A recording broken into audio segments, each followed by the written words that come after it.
മുകേഷ് അംബാനി എങ്ങനെയാണ് ഇന്ത്യയെ നിയന്ത്രിക്കുന്നത്? അല്ലെങ്കിൽ ഇന്ത്യൻ സാമ്പത്തിക രംഗത്ത് അദ്ദേഹത്തിന്റെ സ്വാധീനം എത്രത്തോളമാണ്? ഒന്നുമില്ലായ്മയിൽ നിന്ന് ഇന്ത്യയിലെ ഏറ്റവും വലിയ സമ്പന്നരുടെ പട്ടികയിലേക്ക് ഉയർന്നു വന്ന വ്യക്തിയാണ് മുകേഷ് അംബാനിയുടെ അച്ഛൻ ധീരുഭായ് അംബാനി. അച്ഛന്റെ മരണശേഷം ആൺമക്കൾ തമ്മിൽ പണത്തെ ചൊല്ലി വലിയ തർക്കങ്ങൾ ഉണ്ടായിട്ടുണ്ട്. ഒരു കാലത്ത് സഹോദരൻ അനിൽ അംബാനി ആയിരുന്നു മുകേഷ് അംബാനിയേക്കാൾ സമ്പന്നൻ. എന്നാൽ സഹോദരൻ പടിപടിയായി തകർന്നപ്പോൾ ആർക്കും എത്തിപ്പെടാൻ സാധിക്കാത്തത്ര വലിയ ഉയരത്തിലേക്കായിരുന്നു മുകേഷ് അംബാനിയുടെ വളർച്ച. പല കാലഘട്ടങ്ങളിലായി ഇന്ത്യൻ ജനങ്ങൾക്കിടയിലും ഇന്ത്യയുടെ ഡിജിറ്റൽ ചരിത്രത്തിലും വലിയ സ്വാധീനം ചെലുത്തുമ്പോഴും കുറച്ചുകൂടെ കടന്ന് ഇന്ത്യൻ രാഷ്ട്രീയക്കാരെയും രാജ്യത്തിന്റെ നയരൂപീകരണങ്ങളെയും പോലും നിയന്ത്രിക്കത്തക്ക വലുപ്പം അദ്ദേഹത്തിന് വന്നു ചേർന്നു എന്നും ആരോപണങ്ങളുണ്ട്. എന്നാൽ എന്താണ് വാസ്തവം? എത്രത്തോളം വലുതാണ് അംബാനിയുടെ സാമ്രാജ്യം? വളരെ ചുരുക്കി ആ കാര്യങ്ങൾ നമുക്ക് മനസ്സിലാക്കാം. നമസ്കാരം, എൻ്റെ പേര് അനുരാഗ്. ചാനൽ ആദ്യമായി കാണുന്നവരൊന്ന് സബ്സ്ക്രൈബ് ചെയ്യൂ. എല്ലാവരും വീഡിയോ ഒന്ന് ലൈക്ക് ചെയ്യൂ. നമുക്ക് നേരെ വീഡിയോയിലേക്ക് പോവാം. അംബാനി കുടുംബത്തിൻ്റെ സമ്പന്നതയുടെ ചരിത്രം തുടങ്ങുന്നത് ധീരുഭായ് അംബാനിയിൽ നിന്നുമാണ്. ഗുജറാത്തിലെ ഒരു സാധാരണ അധ്യാപകൻ്റെ മകനായി ജനിച്ച് കഷ്ടതകളിൽ ജീവിച്ച് പിന്നീട് ജോലിക്ക് വേണ്ടി യമനിൽ പോയി നന്നായിട്ട് ജോലി ചെയ്ത് അവിടുന്ന് കാര്യങ്ങളെല്ലാം മനസ്സിലാക്കി ഒരു 8 വർഷമൊക്കെ കഴിഞ്ഞ് ഇന്ത്യയിൽ തിരിച്ചെത്തി 1958 അദ്ദേഹം റിലയൻസ് കമേഴ്ഷ്യൽ കോർപ്പറേഷൻ എന്ന സ്ഥാപനം സ്ഥാപിക്കുന്നത്. ഒരൊറ്റമുറി ഓഫീസായിരുന്നു, വളരെ ചെറിയ ബിസിനസ്സായിരുന്നു. എന്നാൽ പിന്നീട് എന്താണ് സംഭവിച്ചത് എന്ന കാര്യം നമുക്ക് എല്ലാവർക്കും അറിയുന്നതാണ്. ധീരുഭായ് അംബാനിയുടെ കഥ വളരെ വിശദമായിട്ട് ഒരിക്കൽ പറഞ്ഞതുകൊണ്ട് ഞാൻ കൂടുതൽ പറയുന്നില്ല. ഈ ചാനലിൽ തന്നെ ആ കാര്യങ്ങൾ നിങ്ങൾക്ക് കണ്ടു നോക്കാവുന്നതാണ്. ധീരുഭായ് അംബാനി ഇന്ത്യയിൽ ബിസിനസ് തുടങ്ങിയ സമയം ബിസിനസ്സുകാരെ സംബന്ധിച്ചിടത്തോളം അത്രത്തോളം നല്ല സമയമൊന്നും ആയിരുന്നില്ല. എങ്കിലും പടിപടിയായി അദ്ദേഹം ഉയർന്നു വന്നു. 1987 സമയത്ത്, അതായത് 1983 ഇന്ത്യ ലോകകപ്പ് വിജയിച്ചിരുന്നല്ലോ. ഇന്ത്യക്കാർക്കിടയിലേക്ക് ക്രിക്കറ്റ് വളരെ വേഗം പടർന്ന് പന്തലിച്ച ആ സമയത്ത് തന്നെ ക്രിക്കറ്റ് വേൾഡ് കപ്പിൻ്റെ ടൈറ്റിൽ സ്പോൺസേഴ്സ് ആവാൻ അവർക്ക് സാധിച്ചു. അതിലൂടെ ഇന്ത്യക്കാർക്ക് സുപരിചിതമായൊരു പേരായിട്ട് റിലയൻസ് മാറുകയാണ്. 1990-കൾക്ക് ശേഷം ഉദാരവൽക്കരണ നയങ്ങൾ വന്നതോടെ വളരെ പെട്ടെന്നാണ് ധീരുഭായ് അംബാനിയുടെ വളർച്ച സംഭവിക്കുന്നത്. 2002 69-ാമത്തെ വയസ്സിൽ ധീരുഭായ് അംബാനി ഹൃദയസ്തംഭനത്തെ തുടർന്ന് മരണപ്പെടുമ്പോൾ അദ്ദേഹം ഇന്ത്യയിലെ തന്നെ 2ാമത്തെ വലിയ കോടീശ്വരനായിരുന്നു. അസീം പ്രേംജിക്ക് താഴെ ലോകത്തിൽ തന്നെ 138-ാം സ്ഥാനമായിരുന്നു ധീരുഭായ് അംബാനി ആൻഡ് ഫാമിലിക്ക് ഉണ്ടായിരുന്നത്. മരിക്കുന്നതിന് മുന്നേ തന്നെ ടെലികമ്മ്യൂണിക്കേഷൻ, പെട്രോളിയം, ടെക്സ്റ്റൈൽ മേഖലകളിലെല്ലാം അദ്ദേഹത്തിന് വളരെ വലിയ സ്വാധീനം ഉണ്ടായിരുന്നു എന്ന് മാത്രമല്ല, ആ മേഖലകളിൽ വളർന്ന് പന്തലിച്ച ഒരു ബിസിനസ് പോലുമായിരുന്നു. ഇന്ത്യയിലെ തന്നെ 2ാമത്തെ വലിയ സമ്പന്നൻ എന്ന് പറയുമ്പോൾ അദ്ദേഹത്തിൻ്റെ ബിസിനസ്സിൻ്റെ വലുപ്പം എത്രത്തോളം ഉണ്ടാവുമെന്ന് നമുക്ക് ചിന്തിക്കാൻ സാധിക്കുന്നതേ ഉള്ളൂ. 1986 ഇദ്ദേഹത്തിന് ആദ്യമായിട്ട് സ്ട്രോക്ക് വരുന്നത്. സ്ട്രോക്ക് വന്ന സമയത്ത് തന്നെ തൻ്റെ ആൺമക്കൾക്ക് ബിസിനസ് നോക്കി നടത്താൻ അദ്ദേഹം നൽകിയിരുന്നു. നല്ല രീതിയിൽ അവരത് നോക്കി നടത്തുകയും ചെയ്തിരുന്നു. എന്നാൽ ധീരുഭായ് അംബാനിയുടെ മരണശേഷം 2 ആൺമക്കളും സ്വത്തിന് വേണ്ടി തമ്മിൽ തല്ലുകയാണ്. ആദ്യ സമയത്ത് വളരെ ഫാമിലിക്കുള്ളിൽ മാത്രം നടന്നിരുന്ന ഒരു സ്വത്ത് തർക്കമാണ് എങ്കിൽ പിന്നീട് മീഡിയകളും ഈ കാര്യങ്ങൾ ഏറ്റുപിടിക്കുകയാണ്. ധീരുഭായ് അംബാനിയുടെ 2 പെൺമക്കളായിരുന്നു നിനയും ദീപ്തിയും. എന്നാൽ കുടുംബത്തിൻ്റെ പ്രശ്നങ്ങൾ മീഡിയയ്ക്ക് മുന്നിൽ ഇങ്ങനെ വലിച്ചിഴയ്ക്കുന്നതിനോട് അവർക്ക് ഒട്ടും താല്പര്യമില്ലായിരുന്നു. സ്വത്തുക്കൾ നിങ്ങൾ 2 പേരും, അതായത് ആൺമക്കളായിരുന്ന സഹോദരങ്ങൾ എടുത്തോളൂ, എന്നാൽ മീഡിയയുടെയും ജനങ്ങളുടെയും മുന്നിൽ ഈ കാര്യങ്ങളെല്ലാം വിളിച്ചു പറഞ്ഞ് അച്ഛൻ്റെ വില കളയരുത് എന്ന അഭിപ്രായമുള്ളവരായിരുന്നു ഇരുവരും. അതുകൂടാതെ 2 പേരും വലിയ ബിസിനസ്സുകാരെ വിവാഹം ചെയ്ത ആളുകളുമായിരുന്നു. അവർക്ക് അച്ഛൻ്റെ സ്വത്തിനോട് വലിയ താല്പര്യവും ഇല്ലായിരുന്നു. എത്ര ഒളിച്ചു വെച്ചിട്ടും തർക്കങ്ങൾ വളരെ പരസ്യമാവാൻ തുടങ്ങി. മുകേഷ് അംബാനി ഇൻ്റർവ്യൂവിൽ പോലും സ്വത്ത് തർക്കത്തെക്കുറിച്ച് വെളിപ്പെടുത്തുകയാണ്. ഇതേ തുടർന്ന് 2005 ധീരുഭായ് അംബാനിയുടെ ഭാര്യ, അതായത് മുകേഷ് അംബാനിയുടെയും അനിൽ അംബാനിയുടെയും അമ്മ കോകിലാബെൻ പ്രശ്നത്തിന് ഒരു പരിഹാരം കണ്ടെത്തുകയാണ്. കമ്പനികളെ 2ആയിട്ട് ഭാഗിച്ച് ഒരു കമ്പനി അനിൽ അംബാനിക്കും ഒരു കമ്പനി മുകേഷ് അംബാനിക്കും നൽകാമെന്ന തീരുമാനത്തിലാണ് അവരെത്തിച്ചേരുന്നത്. അതിൻ്റെ ഭാഗമായി മുകേഷ് അംബാനിക്ക് പെട്രോളിയം ബിസിനസ്സും റിലയൻസ് ഇൻഡസ്ട്രീസും IPCLും കിട്ടുന്നു. ഇതേ സമയം അനിൽ അംബാനിക്ക് കിട്ടുന്നത് Reliance communication, Reliance capital, Reliance energy എന്നീ കമ്പനികളായിരുന്നു. രണ്ടും ഏതാണ്ട് തുല്യ വലിപ്പമുള്ള കമ്പനികൾ തന്നെയായിരുന്നു എന്ന കാര്യം പ്രത്യേകം ശ്രദ്ധിക്കേണ്ടതുമാണ്. അമ്മയുടെ ഇടപെടലോടെ സ്വത്ത് തർക്കം അവസാനിച്ചു എന്ന് നമുക്ക് തോന്നുമെങ്കിലും 2006 വീണ്ടും പ്രശ്നങ്ങൾ ആരംഭിക്കുകയാണ്.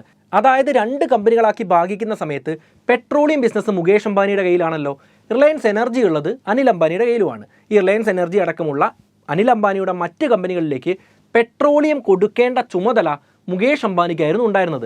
ആ രീതിയിൽ ഒരു കരാർ ഉണ്ടായിരുന്നു എന്നാണ് അനിൽ അംബാനി പറയുന്നത്. കുറഞ്ഞ തുകയ്ക്ക് പെട്രോളിയം ഉൽപ്പന്നങ്ങൾ കൊടുക്കാമെന്നതായിരുന്നു അന്നത്തെ കാലത്ത് വ്യവസ്ഥ ചെയ്തിരുന്നത്. എന്നാൽ ഗവൺമെൻറ്റിന് ഈ കാര്യങ്ങൾ ഇഷ്ടമാവുന്നില്ല. എണ്ണയും നാച്ചുറൽ ഗ്യാസും ഒക്കെ ഗവൺമെൻറ്റിൻ്റെ പ്രോപ്പർട്ടിയാണ്. അതൊരാൾക്ക് മാത്രം വില കുറച്ച് കൊടുക്കാൻ പറ്റില്ല എന്നതാണ് ഗവൺമെൻറ് എടുത്ത സ്റ്റാൻഡ് എന്ന് അനിൽ അംബാനി പറയുന്നു. അന്നത്തെ UPA മന്ത്രിസഭയിലെ പെട്രോളിയം മിനിസ്റ്ററായിരുന്നു മുരളി ഡിയോറ. ഈ നേതാവ് മുകേഷ് അംബാനിയുമായി സംസാരിച്ച് അനിൽ അംബാനിയുടെ കമ്പനിക്ക് കുറഞ്ഞ തുകയ്ക്ക് ഇനി പെട്രോളിയം ഉൽപ്പന്നങ്ങൾ കൊടുക്കണ്ട എന്ന തീരുമാനത്തിലെത്തിയെന്ന് അനിൽ അംബാനി പബ്ലിക്കായി തന്നെ ആരോപിക്കുന്നുണ്ട്. ഇതിൻ്റെ പേരിൽ പെട്രോളിയം ഉൽപ്പന്നങ്ങൾക്ക് വില കൂട്ടാൻ മുകേഷ് അംബാനിക്ക് സാധിച്ചു എന്നും അത് സാധാരണക്കാരനിൽ നിന്ന് പെട്രോളിയം ഉൽപ്പന്നങ്ങൾ വിറ്റ് തൻ്റെ സമ്പത്ത് 10 മടങ്ങായി വർദ്ധിപ്പിക്കാൻ മുകേഷ് അംബാനിയെ സഹായിച്ചു എന്നും അനിൽ അംബാനി ആരോപിക്കുന്നുണ്ട്. കണക്കുകൾ വെച്ച് അദ്ദേഹം പറയുന്നത് മുകേഷ് അംബാനിയുടെ എണ്ണ വരുമാനം 6 ബില്യൺ പൗണ്ടായി വർദ്ധിപ്പിച്ച് സാധാരണ ഉണ്ടാക്കിയതിൻ്റെ ഇരട്ടി വരുമാനം ഉണ്ടാക്കാൻ ഗവൺമെൻറ് അദ്ദേഹത്തെ സഹായിച്ചു എന്നുമാണ് അനിൽ അംബാനി ആരോപിക്കുന്നത്. സാധാരണക്കാരെ കഷ്ടപ്പെടുത്തുന്ന രാജ്യമൊട്ടുക്കെ ഉണ്ടായിക്കൊണ്ടിരിക്കുന്ന പവർ കട്ടിൻ്റെ കാരണം ഇപ്പം നമുക്കറിയാൻ സാധ്യതയില്ല. ഒരു കാലത്ത് ഇന്ത്യയിൽ വലിയ ഊർജ്ജ പ്രതിസന്ധികളെല്ലാം ഉണ്ടായിരുന്നു. കറണ്ട് നിരന്തരമായി പോവുമായിരുന്നു. പരീക്ഷാ കാലഘട്ടങ്ങളിലല്ലാത്ത രാത്രിയാവുന്ന സമയത്തൊക്കെ അറിയാം അരമണിക്കൂറും 1 മണിക്കൂറും ഒക്കെ പവർ കട്ട് ഉണ്ടാവാറുണ്ടായിരുന്നു. ഇതിന് കാരണം പോലും മുകേഷ് അംബാനിയാണ് എന്നാണ് അനിൽ അംബാനി ആ കാലഘട്ടത്തിൽ തന്നെ ആരോപിച്ചത്. അനിൽ അംബാനി കേസുമായിട്ട് മുന്നോട്ട് പോവുകയാണ്. വലിയ രീതിയിൽ പ്രശ്നങ്ങൾ ഉണ്ടാവുന്നു. സഹോദരന്മാർ തമ്മിലുള്ള പ്രശ്നം മീഡിയാസിൽ നിരന്തരം ചർച്ചാ വിഷയമാവുകയാണ്. അതുകൂടാതെ അംബാനി കുടുംബം വളരെ ഫേമസ് ആയിട്ടുള്ള കുടുംബമാണല്ലോ, വളരെയധികം സ്വത്തുള്ള കുടുംബമാണല്ലോ. ആ കുടുംബത്തിൻ്റെ കുടുംബ പരിപാടികളിൽ അനിൽ അംബാനിയും മുകേഷ് അംബാനിയും ഒന്നിച്ച് പ്രത്യക്ഷപ്പെടാത്ത അവസ്ഥ പോലും ഉണ്ടാവുകയാണ്. സഹോദരന്മാർ പണത്തിൻ്റെ പേരിൽ മുഖത്തോട് മുഖം നോക്കാത്ത ഒരവസ്ഥ. 2009 ഇന്ത്യയുടെ അന്നത്തെ ധനകാര്യ മന്ത്രിയായിരുന്ന ശ്രീ പ്രണബ് മുഖർജി ഇരുവരോടും തർക്കങ്ങൾ അവസാനിപ്പിക്കാൻ അപേക്ഷിക്കുക പോലും ചെയ്യുകയാണ്. ഒരാളുടെ കുടുംബ പ്രശ്നമല്ലേ, അതിലെന്തിനാണ് ഇന്ത്യയുടെ ധനകാര്യ മന്ത്രി ഇടപെടുന്നത് എന്ന് നമുക്ക് തോന്നും. എന്നാൽ 2009 കാലഘട്ടത്തിലൊക്കെ ലോകത്തിലെ തന്നെ വലിയ 10 കോടീശ്വരന്മാരിൽ 2 പേർ ഈ സഹോദരങ്ങളായിരുന്നു. അപ്പോൾ ഈ 2 പേരുടെയും സമ്പത്ത് കൂട്ടിയാൽ എത്രത്തോളം ഉണ്ടാവും? ഇവരുടെ തർക്കങ്ങൾ ഇന്ത്യൻ മാർക്കറ്റിനെ പോലും ബാധിക്കുമെന്ന് പ്രണബ് മുഖർജി ഭയപ്പെട്ടിരുന്നു. അതുകൊണ്ടാണ് ഈ കുടുംബകാര്യത്തിൽ ഇന്ത്യയുടെ ധനകാര്യമന്ത്രി നേരിട്ട് അപേക്ഷയുമായിട്ട് മുന്നോട്ട് വരുന്നത്. 2010 അനിൽ അംബാനിയും മുകേഷ് അംബാനിയും തമ്മിൽ നടന്നിരുന്ന തർക്കങ്ങളിൽ സുപ്രീം കോടതി വിധി പറയുകയാണ്. കുറഞ്ഞ വിലയ്ക്ക് എണ്ണ കൊടുക്കാൻ പറ്റില്ല എന്ന് തന്നെയായിരുന്നു സുപ്രീം കോടതിയുടെ വിധിയിൽ പറയുന്നത്. അനിൽ അംബാനി കേസിൽ തോക്കുന്നു. ഇന്ത്യൻ ഗവൺമെൻറ്റും ആ സമയത്ത് മുകേഷ് അംബാനിയുടെ കൂടെയാണ് നിൽക്കുന്നത്. കുറഞ്ഞ വിലയ്ക്ക് എണ്ണ കൊടുക്കാൻ പാടില്ല, എണ്ണയും ഈ നാച്ചുറൽ ഗ്യാസുമെല്ലാം ഗവൺമെൻറ്റിൻ്റെ പ്രോപ്പർട്ടിയാണ്, അതിൻ്റെ വില നിശ്ചയിക്കാനുള്ള അവകാശം ഗവൺമെൻറ്റിനാണ് എന്ന കാര്യത്തിൽ ഗവൺമെൻറ് ഉറച്ചു നിൽക്കുന്നു. 2010 തന്നെ അമ്മ കോകിലാബെൻ വീണ്ടും സഹോദരങ്ങളുടെ പ്രശ്നത്തിൽ ഇടപെടുകയാണ്. തൻ്റെ മക്കളാണല്ലോ, ഇങ്ങനെ പരസ്പരം തമ്മിൽ തല്ലുമ്പോൾ എന്തെങ്കിലും ഒരു പരിഹാരം ഉണ്ടാക്കാൻ അമ്മ ഇടപെടും എന്നത് സ്വാഭാവികം തന്നെയാണ്. അമ്മ ആ സമയത്ത് എഗ്രിമെൻറ്റോടെ പറയുന്നത് അനിൽ അംബാനി കമ്മ്യൂണിക്കേഷൻ, ഈ ഫോണുമായി ബന്ധപ്പെട്ട കാര്യങ്ങളെല്ലാം നോക്കി നടത്തട്ടെ, മുകേഷ് അംബാനി എണ്ണയുമായി ബന്ധപ്പെട്ട കാര്യങ്ങളെല്ലാം നോക്കി നടത്തട്ടെ. 2 കൂട്ടരും പരസ്പരം ബിസിനസ്സിൽ മത്സരിക്കാൻ പാടില്ല. ഒരാൾ ചെയ്യുന്ന ബിസിനസ് മറ്റൊരാൾ ചെയ്യാൻ പാടില്ല. അങ്ങനെ ആവുന്ന സമയത്ത് ഇനി പരസ്പരം പ്രശ്നങ്ങൾ ഉണ്ടാവില്ല എന്നാണ് കോകിലാബൻ ചിന്തിക്കുന്നത്. ഇതേ കാര്യം തന്നെ എഗ്രിമെൻ്റായി നടപ്പിലാക്കപ്പെടുന്നു. പിന്നീട് അനിൽ അംബാനിയുടെ കാര്യം നോക്കിക്കഴിഞ്ഞാൽ ഒരു തകർച്ചയുടെ കാലഘട്ടമാണ്. അത് വിശദമായിട്ട് മറ്റൊരു വീഡിയോയിൽ പറയേണ്ടതാണ്. പലരും പറയുന്നത് അനിൽ അംബാനി ബാങ്ക്രപ്റ്റായി, 0 അദ്ദേഹത്തിൻ്റെ ബാങ്ക് ബാലൻസ് തുടങ്ങിയ കാര്യങ്ങളൊക്കെയാണ്. എന്നാൽ ഇപ്പോഴും അദ്ദേഹം ജീവിക്കുന്നത് എങ്ങനെയാണെന്ന് നോക്കിക്കഴിഞ്ഞാൽ ഇതിൽ എന്തെല്ലാമോ തട്ടിപ്പുണ്ട് എന്ന കാര്യം വ്യക്തമാണ്. കാരണം അദ്ദേഹം ജീവിക്കുന്നത് 5000 കോടിയിലധികം മൂല്യമുള്ള വീട്ടിലാണ്. അദ്ദേഹം ഉപയോഗിക്കുന്നത് റോൾസ് റോയ്സ് അടക്കമുള്ള വാഹനങ്ങളാണ്. സ്വന്തമായിട്ട് പ്രൈവറ്റ് ജെറ്റ് പോലും അദ്ദേഹത്തിനുണ്ട്. ഇന്ത്യയിലും ആഗോള തലത്തിലുമുള്ള നിക്ഷേപകരെ പറ്റിക്കാൻ വേണ്ടിയിട്ട് അദ്ദേഹം ഒരു തട്ടിപ്പ് നടത്തിയതാണ് എന്ന രീതിയിൽ ഇപ്പോഴും കരുതപ്പെടുന്നുണ്ട്. മുകേഷ് അംബാനി പക്ഷേ ആ സമയത്തും പതറാതെ തൻ്റെ വരുമാനം വർദ്ധിപ്പിച്ച് വലിയ രീതിയിൽ ഇന്ത്യയിൽ കുതിച്ചു വന്നതും ചരിത്രം വ്യക്തമാക്കുന്നുണ്ട്. അപ്പോൾ തത്വത്തിൽ അനിൽ അംബാനി തകർന്നിരിക്കുകയാണല്ലോ. ഇനി എന്ത് നോൺ കോമ്പീറ്റൻസ് എഗ്രിമെൻ്റ് ആണ്? മുകേഷ് അംബാനി അനിൽ അംബാനിയുമായിട്ട് ധാരണയിലെത്തി അദ്ദേഹം ചെയ്തുകൊണ്ടിരുന്ന ബിസിനസ് തനിക്ക് ചെയ്യാൻ പറ്റും എന്ന രീതിയിൽ എഴുതി വാങ്ങുകയാണ്. അങ്ങനെയാണ് 2016 ടെലികോം മേഖലയിലേക്ക് മുകേഷ് അംബാനി കടന്നു വരുന്നത്.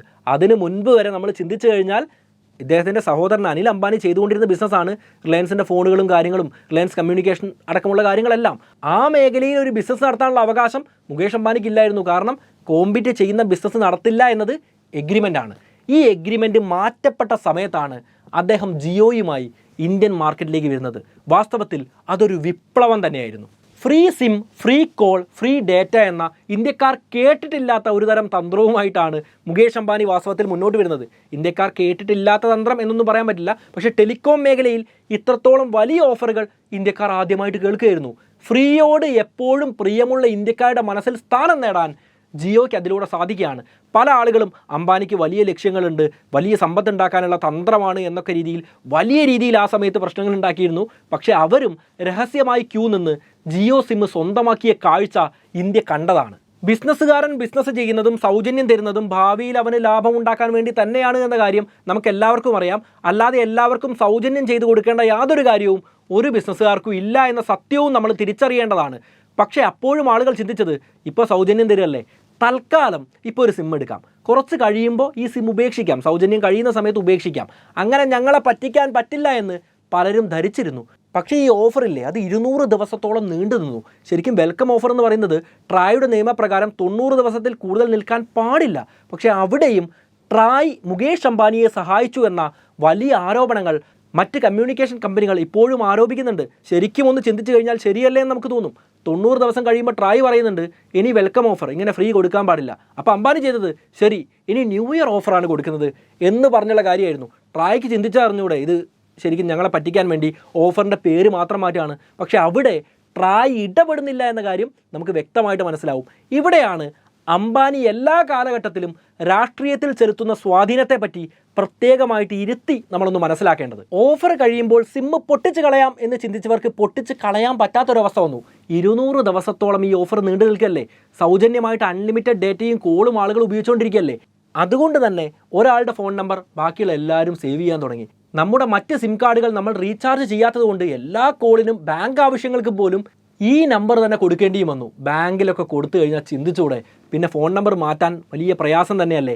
അതുകൊണ്ട് ആളുകൾ തുടർന്നും ജിയോ ഉപയോഗിക്കാൻ തുടങ്ങി. ജിയോ വന്നതോടെ ഇന്ത്യയിൽ വലിയ വിപ്ലവങ്ങൾ സംഭവിച്ചു. ധാരാളം ജോലി സാധ്യതകൾ തുറന്നു കിട്ടി. യൂട്യൂബേഴ്സ് അടക്കമുള്ള ആളുകൾ ധാരാളമായിട്ട് ഉയർന്നു വന്നു. ഡിജിറ്റൽ ഇൻഫ്രാസ്ട്രക്ചർ രാജ്യത്ത് വലിയ രീതിയിൽ വർദ്ധിച്ചു. നിരവധി കമ്പനികൾ, സ്റ്റാർട്ടപ്പുകൾ എല്ലാം ഉദയം ചെയ്തു. എന്തിന്? കൊറോണ സമയത്ത് ഇന്ത്യയിലെ സാധാരണ ഗ്രാമങ്ങളിൽ പോലും വളരെ കുറഞ്ഞ വിലയ്ക്ക് ഇൻ്റർനെറ്റ് ഉപയോഗിച്ച് ക്ലാസ്സുകൾ കാണാൻ സാധിച്ചത് ജിയോ വിപ്ലവം വന്നതിൽ പിന്നെയാണ്. അല്ലെങ്കിൽ നമുക്കറിയാം 249 രൂപ കൊടുത്ത് 1 GB ഒരു മാസത്തേക്ക് ഉപയോഗിച്ചിരുന്ന ആളുകളായിരുന്നു ഞാനും ഒരുപക്ഷെ നിങ്ങളും. വാസ്തവത്തിൽ ജിയോയ്ക്ക് മുൻപും പിൻപും എന്ന രീതിയിൽ ഇന്ത്യൻ ഡിജിറ്റൽ വിപ്ലവത്തെയും എന്തിന് ആധുനിക ഇന്ത്യയുടെ ചരിത്രത്തെ പോലും വേർതിരിക്കുന്നതിൽ തെറ്റുണ്ടാവില്ല. അത്രയും വലിയ വിപ്ലവമായിരുന്നു ജിയോ എന്ന് പറയുന്നത്. എന്നാൽ ജിയോയുമായി അസോസിയേറ്റ് ചെയ്ത് നിരവധി ബിസിനസ്സുകൾ വളർത്താൻ മുകേഷ് അംബാനിക്ക് സാധിച്ചിട്ടുണ്ട്. അത് ചെയ്യരുത് എന്ന് നമുക്ക് പറയാൻ പറ്റുമോ? മുകേഷ് അംബാനി ബിസിനസ് ചെയ്യുന്നത് ലാഭമുണ്ടാക്കാൻ വേണ്ടി തന്നെയാണ്. ഒരു പ്രൊഡക്റ്റോ സർവീസോ നമ്മൾ മേടിക്കുന്ന സമയത്ത് അയ്യോ അയാൾക്ക് എത്ര ലാഭമുണ്ടാവും എന്നല്ല നമ്മൾ ചിന്തിക്കേണ്ടത്. നമുക്ക് മേടിക്കുന്നത് മുതലാവുമോ ഇല്ലയോ എന്ന് മാത്രമാണ്. ആ തരത്തിൽ ചിന്തിച്ചാൽ നമുക്കെല്ലാവർക്കും വലിയ ലാഭമുണ്ടാക്കുന്ന രീതിയിലാണ് ജിയോ ബിസിനസ്സുമായിട്ട് മുന്നോട്ട് വന്നത്. അപ്പോഴും ശ്രദ്ധിക്കേണ്ട ഒരു കാര്യം, കുത്തക നല്ലതാണ് എന്നൊരു അഭിപ്രായമല്ല. നല്ല കോമ്പറ്റീഷൻ മാർക്കറ്റിൽ നടക്കുന്ന സമയത്താണ് പുതിയ ഇന്നോവേഷൻസ് ഉണ്ടാവുക, പുതിയ രീതിയിലുള്ള ഉൽപ്പന്നങ്ങൾ ഉണ്ടാവുക, കസ്റ്റമേഴ്സിന് അടിസ്ഥാനപരമായിട്ട് കൂടുതൽ ബെനിഫിറ്റുകൾ കിട്ടുക. അതുകൊണ്ട് തന്നെ മറ്റെല്ലാ കമ്പനികളും ഇല്ലാതായി ജിയോ അല്ലെങ്കിൽ റിലയൻസ് മാത്രം നിലനിൽക്കേണ്ടതില്ല. മറ്റ് കമ്പനികളും റിലയൻസിനോട് കോമ്പീറ്റ് ചെയ്യുന്ന രീതിയിൽ ഉയർന്നു വരണം. ആ സമയത്താണ് കസ്റ്റമേഴ്സിന് കൂടുതൽ ഗുണം ഉണ്ടാവുക. ഇന്ന് നോക്കിയാൽ 100-ലധികം രാജ്യങ്ങളിലായി 234-ലധികം ബിസിനസ്സുകളാണ് റിലയൻസ് ഇൻഡസ്ട്രീസ് നടത്തിക്കൊണ്ടിരിക്കുന്നത്. ഇന്ത്യയിൽ മാത്രം 3,40,000-ലധികം മനുഷ്യർക്കാണ് റിലയൻസ് ഇൻഡസ്ട്രീസ് ജോലി കൊടുത്തുകൊണ്ടിരിക്കുന്നത്. ഒരു വീട്ടിൽ 4 പേരുണ്ട് എന്ന് കണക്കാക്കിയാൽ നമ്മുടെ സാമൂഹിക അവസ്ഥ പരിഗണിച്ച് 1-2 ആളുകൾ മാത്രമായിരിക്കും ജോലി ചെയ്യുക. അങ്ങനെ നോക്കിയാൽ തന്നെ 12 ലക്ഷത്തിലധികം ആളുകളുടെ പട്ടിണി മാറ്റാൻ മുകേഷ് അംബാനി കാരണക്കാരനാവുന്നുണ്ട്. എന്നാൽ നമ്മൾ ചിന്തിക്കേണ്ട വേറൊരു കാര്യം കൂടെ ഉണ്ട്. ഊർജ്ജ മേഖലയിൽ നിന്നുമാണ്, പ്രത്യേകിച്ച് എണ്ണയും നാച്ചുറൽ ഗ്യാസും ഒക്കെ വിറ്റിട്ടുള്ള വരുമാനമാണ് റിലയൻസ് ഇൻഡസ്ട്രീസിൻ്റെ തന്നെ 75% വരുമാനവും. ഇതേ കാരണം കൊണ്ട് തന്നെയാണ് പെട്രോളിൻ്റെയും ഡീസലിൻ്റെയും വില കൂടുന്ന സമയത്ത് അംബാനി ലാഭമുണ്ടാക്കുന്നു എന്ന കാര്യം നമ്മൾ കേട്ടിട്ടുള്ളത്. അത് യാഥാർത്ഥ്യം തന്നെയാണ്. പെട്രോളിൻ്റെയും ഡീസലിൻ്റെയും പ്രോഫിറ്റ് മാർജിൻ കൂടിക്കഴിഞ്ഞാൽ ലാഭമുണ്ടാക്കുക അംബാനി തന്നെയാണ്. എന്നാൽ അംബാനി വലിയ ആളല്ലേ, അദ്ദേഹം കുറേ പേർക്ക് ജോലി കൊടുക്കുന്നതല്ലേ, അദ്ദേഹം കുറച്ച് അധികം ലാഭം ഉണ്ടാക്കിക്കോട്ടെ എന്ന് നമുക്ക് കരുതാൻ പറ്റുമോ? ഒരിക്കലും പറ്റില്ല. ശരിയായ രീതിയിൽ ലാഭം ഉണ്ടാക്കുന്നതിനെ നമ്മൾ അനുകൂലിക്കുന്നു.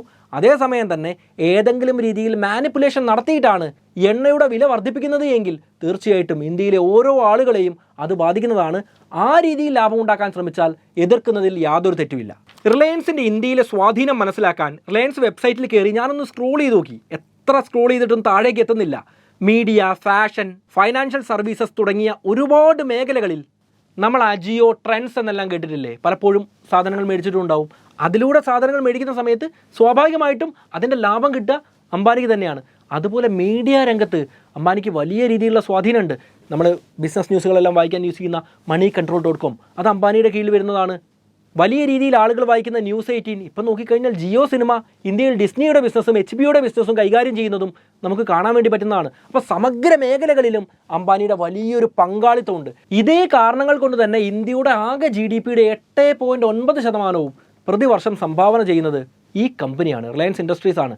ഇന്ത്യയിലെ മറ്റ് വലിയ 10 കമ്പനികളുടെ കണക്ക് നോക്കിയാൽ അതിൽ ഈ റിലയൻസ് ഇൻഡസ്ട്രീസ് മാത്രം കോൺട്രിബ്യൂട്ട് ചെയ്യുന്നത് 25%-ഓളമാണ് ഇന്ത്യൻ GDPയിലേക്കുള്ള സംഭാവനയാണ്. കേരളം ഇന്ത്യൻ GDPയിലേക്ക് സംഭാവന ചെയ്യുന്നത് വെറും 4% എന്ന് ചിന്തിക്കുമ്പോഴാണ് റിലയൻസ് ഇൻഡസ്ട്രീസ് ഇന്ത്യൻ GDPക്ക് എത്തരത്തിൽ സംഭാവന ചെയ്യുന്നു എന്ന കണക്ക് കൃത്യമായിട്ട് നമ്മുടെ തലച്ചോറിന് പ്രോസസ്സ് ചെയ്യാൻ സാധിക്കുക. രാഷ്ട്രീയ ബന്ധങ്ങളാണ് റിലയൻസ് ഇൻഡസ്ട്രീസ് ഇന്ത്യയിൽ ചെലുത്തുന്ന സ്വാധീനങ്ങളിൽ മറ്റൊരു പ്രധാന പങ്ക് വഹിക്കുന്നത്. ഈ ശതകോടീശ്വരന്മാർ ഇന്ത്യൻ പോളിസി മേക്കിങ്ങിലും രാഷ്ട്രീയത്തിലും സ്വാധീനം ചെലുത്തുന്നു എന്ന കാര്യം പരസ്യമായ ഒരു രഹസ്യം തന്നെയാണ്. 2014 കെജ്രിവാൾ മുകേഷ് അംബാനിക്കെതിരെ ഒരു കേസ് കൊടുത്തിരുന്നു. നരേന്ദ്രമോദി അന്ന് ഇന്ത്യൻ പ്രധാനമന്ത്രി ആയിട്ടില്ല. എന്നാൽ നരേന്ദ്രമോദി ആയിരിക്കും ഇന്ത്യൻ പ്രധാനമന്ത്രി ആവുക എന്ന രീതിയിൽ വലിയ രീതിയിൽ വാർത്തകളൊക്കെ വന്നുകൊണ്ടിരിക്കുന്ന സമയമാണ്. അപ്പോൾ കെജ്രിവാൾ പറഞ്ഞത് നരേന്ദ്രമോദി അധികാരത്തിൽ വന്നാൽ മുകേഷ് അംബാനി തന്നെയായിരിക്കും ഇനിയും രാജ്യം ഭരിക്കുക. കഴിഞ്ഞ 10 വർഷം, അതായത് UPA ഭരിച്ചുകൊണ്ടിരുന്ന സമയത്ത്, കോൺഗ്രസ് ഭരിച്ചുകൊണ്ടിരുന്ന സമയത്ത് എങ്ങനെയാണോ മുകേഷ് അംബാനി ഇന്ത്യൻ രാഷ്ട്രീയത്തെ നിയന്ത്രിച്ചത്, അതേപോലെ മോദിയുടെ കാലഘട്ടത്തിലും അദ്ദേഹം നിയന്ത്രിക്കുമെന്നാണ് കെജ്രിവാൾ ആരോപിച്ചത്. ഇവിടെ നമ്മൾ തിരിച്ചറിയേണ്ട ഒരു കാര്യം, ഏത് രാഷ്ട്രീയ കക്ഷി രാജ്യം ഭരിക്കുന്ന സമയത്തും മുകേഷ് അംബാനി ഇന്ത്യൻ രാഷ്ട്രീയത്തിൽ സ്വാധീനം ചെലുത്തുന്നു എന്നും പോളിസി മേക്കിങ്ങിൽ വലിയ രീതിയിലുള്ള സമ്മർദ്ദം ഉണ്ടാക്കുന്നു എന്നുമുള്ള ആരോപണങ്ങൾ എല്ലാ കാലഘട്ടത്തിലും നിലനിന്നത് തന്നെയാണ്. എന്നാൽ നരേന്ദ്രമോദിയുമായിട്ടുള്ള മുകേഷ് അംബാനിയുടെ ബന്ധങ്ങൾ തുടങ്ങുന്നത് വളരെയധികം കാലങ്ങൾക്ക് മുന്നെയാണ്. 2001 നരേന്ദ്രമോദി ഗുജറാത്ത് മുഖ്യമന്ത്രിയായിരുന്ന സമയത്ത് ധീരുഭായ് അംബാനിയെ കാണാൻ വേണ്ടി അദ്ദേഹം ചെന്നിരുന്നു. ആ സമയത്ത് മുകേഷ് അംബാനിയോട് സംസാരിച്ച ശേഷം ധീരുഭായ് അംബാനിയോട് മോദി പറഞ്ഞത് he is in for the long game എന്നായിരുന്നു. ഈ കാര്യം അനിൽ അംബാനി ഒരിക്കൽ വെളിപ്പെടുത്തിയതുമാണ്. ഇനി അത്രയൊന്നും കടന്ന് ചിന്തിക്കേണ്ട ആവശ്യമില്ല. നമ്മളൊന്ന് കണ്ണടച്ച് നാട്ടിലെ ഏറ്റവും വലിയ സമ്പന്നൻ്റെ മുഖം ഒന്ന് മനസ്സിലോർക്കുക. നിങ്ങളുടെ നാട്ടിലെ സമ്പന്നൻ്റെ മുഖം മനസ്സിലോർത്താൽ മതി. അദ്ദേഹത്തിന് രാഷ്ട്രീയത്തിൽ എത്രത്തോളം സ്വാധീനം ഉണ്ടെന്ന് ചിന്തിക്കുക. ലോക്കൽ രാഷ്ട്രീയങ്ങളിൽ തുടങ്ങി ആ നിയമസഭാ മണ്ഡലത്തിലെയോ ലോകസഭാ മണ്ഡലത്തിലെയോ പ്രധാന രാഷ്ട്രീയക്കാരുമായിട്ട് പോലും എത്രത്തോളം ബന്ധങ്ങളുണ്ട് എന്ന് ആലോചിക്കുക. അദ്ദേഹത്തിനൊരു പ്രശ്നം വരുമ്പോൾ ആരാണ് ഓടി വരുന്നത് എന്നും ചിന്തിക്കുക. അപ്പം തന്നെ മനസ്സിലാവും അവരേക്കാൾ ലക്ഷക്കണക്കിന് ഇരട്ടി ആസ്തിയുള്ള മുകേഷ് അംബാനിയെ പോലെ ഒരു ശതകോടീശ്വരന് രാഷ്ട്രീയത്തിൽ എത്രത്തോളം ബന്ധമുണ്ടാവും. പണം കൂടുന്തോറും പവർ കൂടുമെന്നും രാഷ്ട്രീയ സ്വാധീനം കൂടുമെന്നും അർത്ഥശങ്കയ്ക്കിടയില്ലാത്ത വിധം ഉറപ്പിച്ച് പറയാൻ പറ്റുന്ന കാര്യമാണ്. ഞങ്ങളുടെ രാഷ്ട്രീയ പാർട്ടി അധികാരത്തിൽ വന്നു കഴിഞ്ഞാൽ മുകേഷ് അംബാനിയൊക്കെ ഒതുക്കും എന്ന് കരുതുന്നവരുണ്ടെങ്കിൽ ശരി, അങ്ങനെ തന്നെ ആവട്ടെ എന്ന് ഞാൻ ആഗ്രഹിക്കുകയാണ്. എന്താണെങ്കിലും ഇന്ന് പറഞ്ഞ കാര്യങ്ങളിൽ നിന്ന് മുകേഷ് അംബാനി എത്തരത്തിൽ ഇന്ത്യയെ നിയന്ത്രിക്കുന്നുവെന്നും അല്ലെങ്കിൽ ഇന്ത്യൻ സാമ്പത്തിക രംഗത്ത് എത്രത്തോളം സ്വാധീനം ചെലുത്തുന്നുവെന്നും നിങ്ങൾക്ക് മനസ്സിലായിട്ടുണ്ടാവുമെന്ന് ഞാൻ ഉറച്ചു വിശ്വസിക്കുകയാണ്. ചുരുക്കിയാണ് കാര്യങ്ങൾ പറഞ്ഞത്. ഈ വീഡിയോ ഇഷ്ടമായെങ്കിൽ എന്താണെങ്കിലും ലൈക്ക് ചെയ്യൂ, കൂട്ടുകാർക്ക് വേണ്ടി ഒന്ന് ഷെയർ ചെയ്ത് കൊടുക്കൂ. നമുക്കെന്തായാലും മറ്റൊരു നല്ല വിഷയവുമായിട്ട് വീണ്ടും കാണാം. It's me Anurag signing off.